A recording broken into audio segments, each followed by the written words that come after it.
ضیاء النبی نر لڑکیوں نے توڑ دی، کئی تلوار توڑ ڈالی۔ تو نبی پاک صلی اللہ علیہ وسلم نے ایک لکڑی اٹھائی، چھڑی، اور کہا بجرانا لو لو اس سے لو۔ آج ہم ہوتے نا اب کہتے یا رسول اللہ یہ لکڑی سے کیا ہوگا، لیکن وہ ہم جیسے نہیں تھے، وہ صحابی رسول تھے، ابو دجانہ تھے، انہوں نے نہ کوئی چون نہ چرا نہ سوال نہ کچھ نہیں، نبی نے ایک چھڑی اٹھا کر دے دیا ہے۔ ابو دجانہ نے ہاتھ میں لے لیا، جب چلانا شروع کیا تو تلوار کیا کاٹے گی، اس سے خطرناک اس سے تیز تو آپ کی چھڑی کاٹ لی۔ میں ایک دن آنکھیں بند کیا، سوچنے لگا ابو دجانہ صحابی رسول ہے، نہ اعتراض کر رہے نہ چون نہ چرا، آخر ایسا یہ عشق تھا حضرت ابو دجانہ کا، یہ یقین تھا ابو دجانہ کا، یہ عقیدہ تھا ابو دجانہ کا کہ جو چھڑی اٹھا کر دینے والا ہے یہ کوئی اور نہیں ہے، اگر چاہ لے تو ڈوبا ہوا سورج واپس آ جائے گا، اگر چاہ لے تو آسمان پر چاند اپنا سینہ چیر کر رکھ دے گا، یہ کوئی اور نہیں ہے، یہ وہ مصطفیٰ ہیں جن کو اللہ نے پوری کائنات کا مالک و مختار بنایا ہے، یہ مصطفیٰ کے ہاتھوں سے چھڑی آئی ہے، یہ عقیدہ تھا صحابہ کا۔ آج بھی وہی عقیدہ ہم بنا لیں، پھر دیکھیں قوموں کو فتح کرتے چلے جائیں گے، لیکن وہ عقیدہ ہے کہاں؟ نبی نے کہا جھوٹ نہ بولو، بول رہے ہیں، نبی نے کہا نماز نہ چھوڑو، چھوڑ رہے ہیں، نبی نے کہا تھا گناہ نہ کرو، کر رہے ہیں، نبی نے فرمایا تھا بھائی کو نہ دباؤ، دبا رہے ہیں، نبی نے کہا تھا گالی گلوچ نہ کرو، کر رہے ہیں۔ تو جب نبی کی باتوں ہی پہ عمل نہیں کریں گے تو کامیابی کہاں سے ملے گی؟ تو مجھے جنگ احد کی بات یاد آتی ہے، ایک صحابی ہے جن کا نام حضرت سعد بن وقاص، اور ایک صحابی ہے جن کا نام حضرت عبداللہ ابن جہش، یہ دو صحابی۔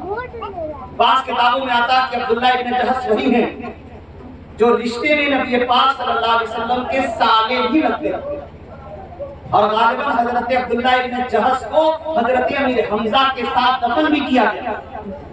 حضرت عبداللہ ابن جہش اور سعد بن وقاص، آخری بات بیان کر رہا ہوں، اس کے بعد سلام پڑھیے گا۔ حضرت عبداللہ ابن جہش اور سعد بن وقاص دونوں آپس میں بات کرتے ہیں۔ کیا بات کرتے ہیں؟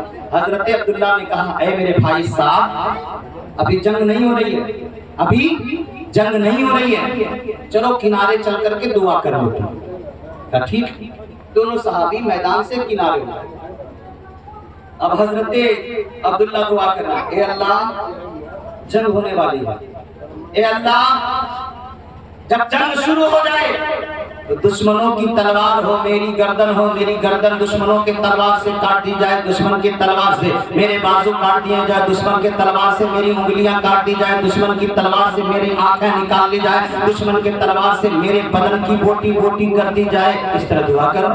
حضرت سعد نے کہا آمین۔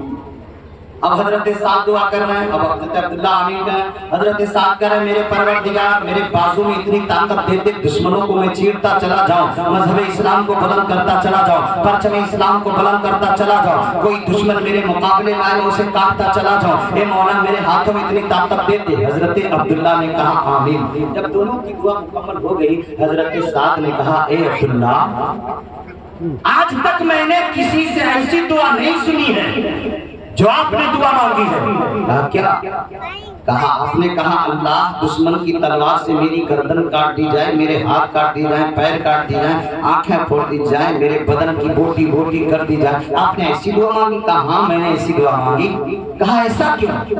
کہا اے سعد بن وقاص میرے بھائی نبی کی ایک حدیث آپ نے بھی سنی ہوگی۔ کہا کیا؟ کہا نبی پاک صلی اللہ علیہ وسلم نے فرمایا ہے جو جس حال میں شہید ہوتا ہے کل قیامت میں اسی حال میں اللہ کی بارگاہ میں اٹھایا جائے گا۔ کافر ہے سعد بن وقاص کہتے ہیں عبداللہ پھر کہنا کیا چاہتے ہو؟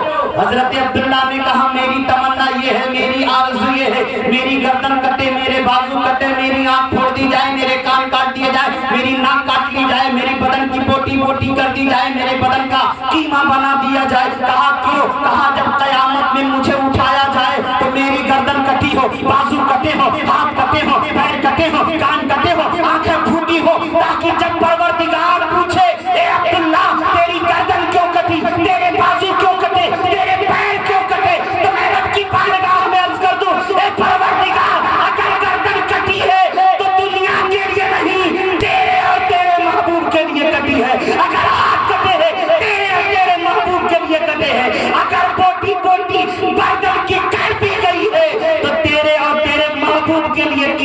یہ تو میں نے روایت پڑھی تھی تو مجھے یاد آیا یار یہ صحابی رسول کا یہ حال ہے، کربلا میں تو امام حسین اپنی بھی گردن کٹا رہے ہیں، بھتیجے بھانجے سب کٹ رہے ہیں، تو کل قیامت میں حسین کا بھی تو وہی حال ہوگا۔